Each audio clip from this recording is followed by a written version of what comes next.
Olá, caros amigos do YouTube, eu sou Kátia Magalhães, sejam todos muito bem-vindos ao canal Chá com Debate, seu espaço de interlocução livre e democrática na internet. Sei que hoje é sexta-feira e que após mais uma semana de trabalho árduo e de muitos aborrecimentos, vocês mereceriam ouvir assuntos bem mais agradáveis do que aqueles que vou tratar hoje aqui no vídeo. Porém, diante da gravidade de certas situações, me sentiria bastante hipócrita se eu silenciasse sobre alguns fatos. Então, vamos a eles.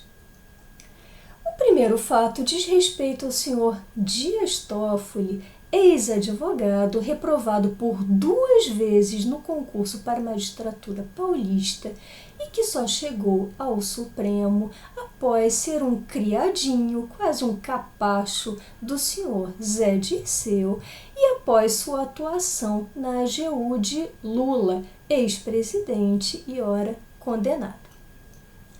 Como vocês todos sabem, e como não canso de comentar aqui no canal, depois de chegar à presidência do Supremo, Toffoli não hesitou em colocar as suas manguinhas de fora e mostrar a sua pior face ditatorial, tanto assim que promoveu um inquérito de ofício apenas para censurar a revista Cruzoé, no início do ano passado, quando o periódico exibiu em manchete o chamado mensalinho de Toffoli.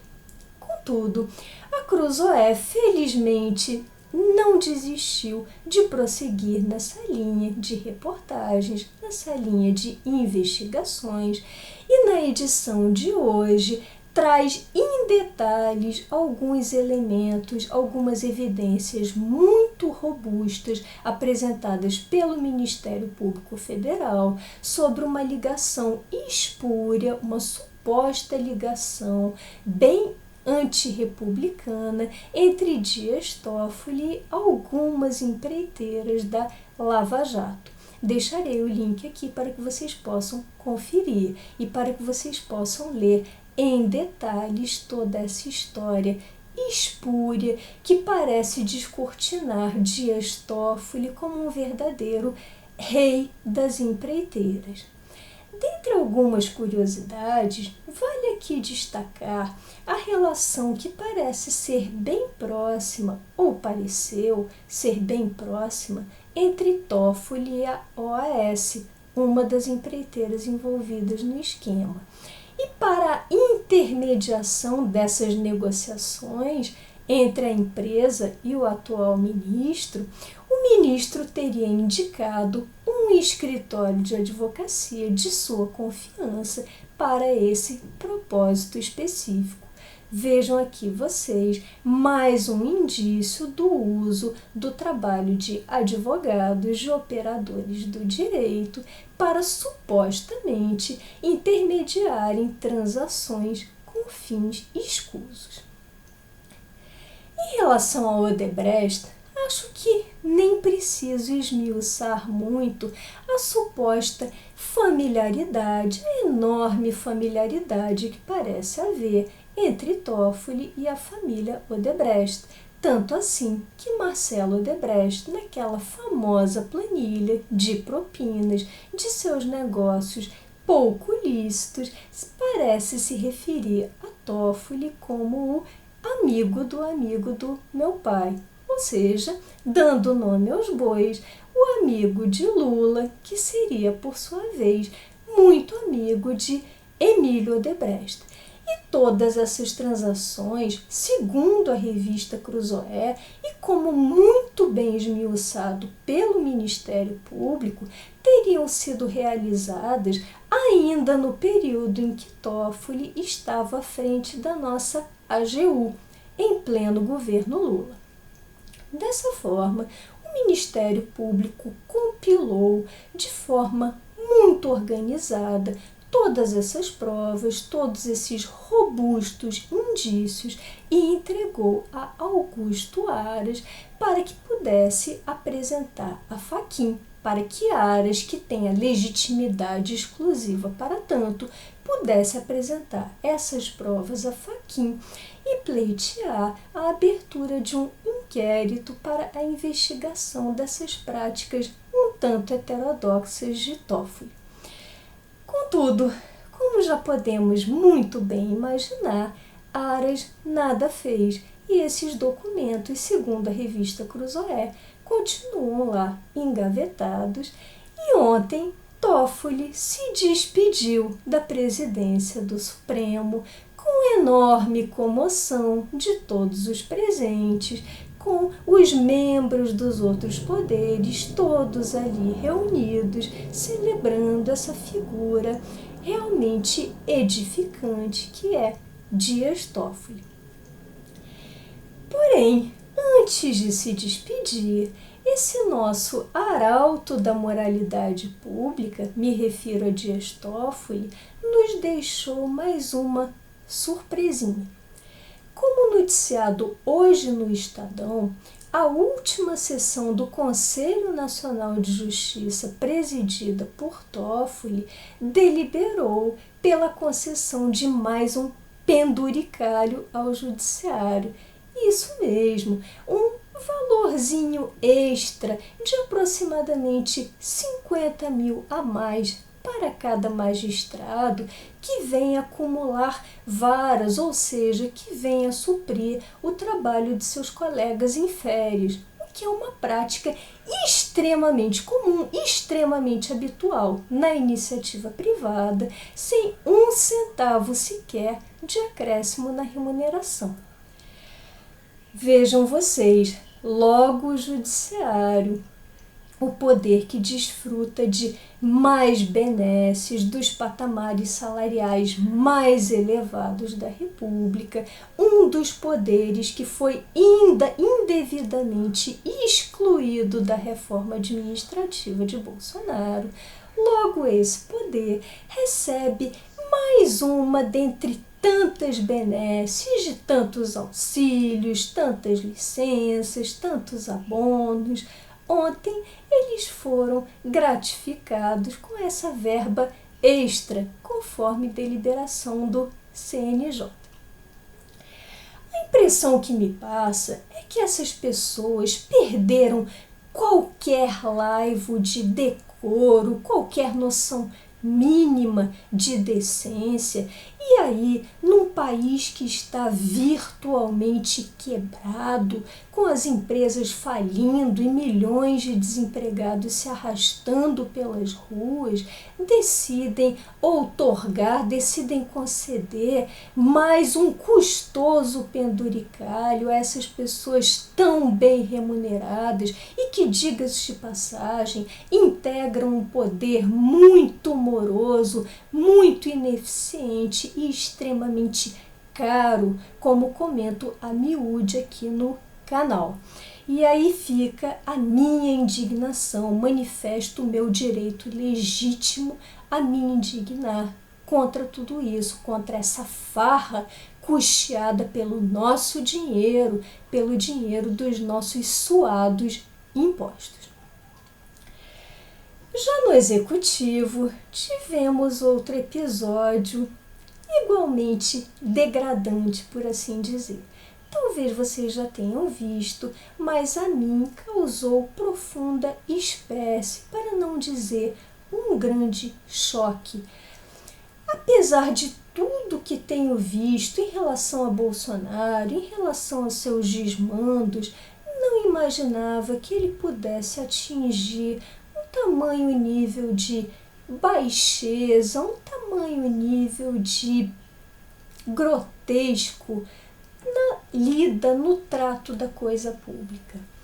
Ontem, não sei se vocês sabem, mas a reunião ministerial, a cúpula dos ministros, foi capitaneada por quem? Pelo presidente da República?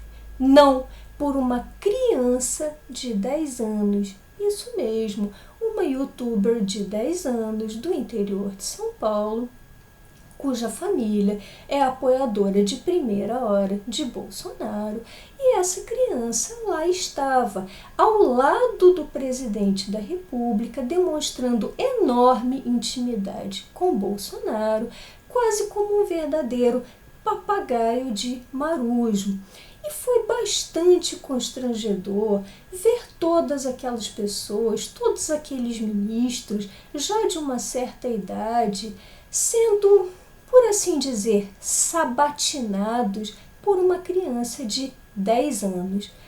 As perguntas foram risíveis, para dizer o mínimo. Essa criança, sob os auspícios de Bolsonaro, que estava quase que em delírio, estava manifestando toda a sua alegria ali diante daquela sua apoiadora mirim. Essa criança fez algumas perguntas a esses ministros, diria eu que fez perguntas a praticamente todos os ministros, mas para não perder aqui o meu tempo e o tempo de vocês, vou tentar sintetizar e trazer aqui as perguntas que mais me chocaram. Essa criança virou-se para a ministra da Agricultura, por exemplo, e perguntou se o preço do arroz iria baixar, assim como se estivesse conversando num botequim entre pessoas privadas e não numa reunião ministerial, numa verdadeira cúpula. Virou-se para Ernesto Araújo, nosso brilhante ministro das Relações Exteriores, e perguntou se ele falava com pessoas do mundo todo, ao que Ernesto respondeu com muito brio que sim, que falava com pessoas estrangeiras diariamente, de todos os cantos do mundo. Mas a pérola da reunião, acredito que tenha sido a pergunta dirigida pela criança ao senhor Fábio Faria, genro de Silvio Santos e nosso ministro da propaganda, como sempre denomino aqui no canal. A criança se virou para Fábio e perguntou: Fábio, quem é melhor, o Silvio Santos ou o Bolsonaro? E aí, aquela claque, aquela reunião de ministros caiu numa gargalhada e Fábio, de modo muito servil, um bajulador de primeira hora, afirmou que havia perguntado ao próprio Silvio e que o melhor mesmo era o Bolsonaro. Além de todas essas questões, a criança, em sua inocência, mas com a cabeça já completamente feita pelos pais bolsonaristas e ali claramente manipulada por Bolsonaro, perguntou ao senhor Ricardo Salles, nosso ministro do Turismo, se o Pantanal estava pegando fogo. Vejam vocês, uma pergunta seríssima, um fato que compromete o ecossistema, que compromete um bioma muito importante do país. E diante dessa pergunta, todos caíram numa enorme gargalhada. Essa foi a reação daquelas pessoas, uma reação escandalosa, uma reação, diria eu, quase que pornográfica. Ao que o senhor Ricardo Salles respondeu com muita tranquilidade que sim, que o Pantanal estaria pegando fogo, mas que o presidente já teria enviado 10 aviões para solucionar o problema. Observem aqui questões extremamente graves, extremamente sérias, sendo objeto de uma zombaria, de um deboche desclassificado, capitaneado por uma pobre criança de 10 anos e com a anuência de todos aqueles ministros para o maior deleite do chefe maior do mito, do nosso soberano mor, o senhor Bolsonaro, que mostrou estar se divertindo muito durante aquela reunião, quase como se fosse um animador de festas de playground, algo do gênero. Vejam vocês a que nível nós caímos. Hoje, Bolsonaro chama a sua criança de estimação, manipula uma criança para fazer esse verdadeiro circo de horrores. Quem sabe talvez amanhã ele chame o seu cãozinho de estimação, ou talvez o seu cavalo que ele usava para montar no exército, talvez um cavalo possa vir a capitanear uma reunião ministerial. Isso não é improvável em um governo com um viés tão ditatorial, porque lembro a vocês aqui, em ditaduras, as piores bizarrices, as piores caricaturas, desde que vindas do soberano, desde que vindas do governante de plantão, são objeto de delícias, são objetos de risinhos complacentes e não de revolta. E por quê? Porque em uma ditadura, ou até mesmo numa ditadura velada, num governo muito autoritário, as pessoas já estão tão castradas, a sua inteligência já está tão embotada que elas perderam por completo a capacidade de se indignar, a capacidade de contrariar o soberano, o tirano de plantão. E é essa chama que eu gostaria de manter acesa aqui no canal, o exercício da nossa legítima capacidade, do nosso legítimo direito à revolta, à indignação, sempre dentro das normas do Estado de Direito, sempre de acordo com as instituições. Mas temos que falar com seriedade, temos que abordar com seriedade os problemas. Acho que não devemos fazer piadas, não devemos fazer troça, zombaria em torno de nenhum desses assuntos. Afinal, eles envolvem a nossa vida, eles envolvem o futuro de algumas gerações. Pensemos aqui que esse mesmo presidente que promove esse circo hediondo de uma reunião ministerial capitaneada por uma criança, é o mesmo presidente que envia uma reforma administrativa pífia, covarde, uma reforma administrativa que não atinge vários setores importantíssimos, dentre eles a magistratura, que não atinge os servidores atuais. Esse é o mesmo presidente que tem pregado tabelamento de preços, nos levando praticamente a um retrocesso à era Sarney, lá à década de 80, a década perdida, aos anos perdidos da nossa vida. Esse é o presidente que tem envidado todos os seus esforços para zelar pela manutenção da impunidade do seu clã.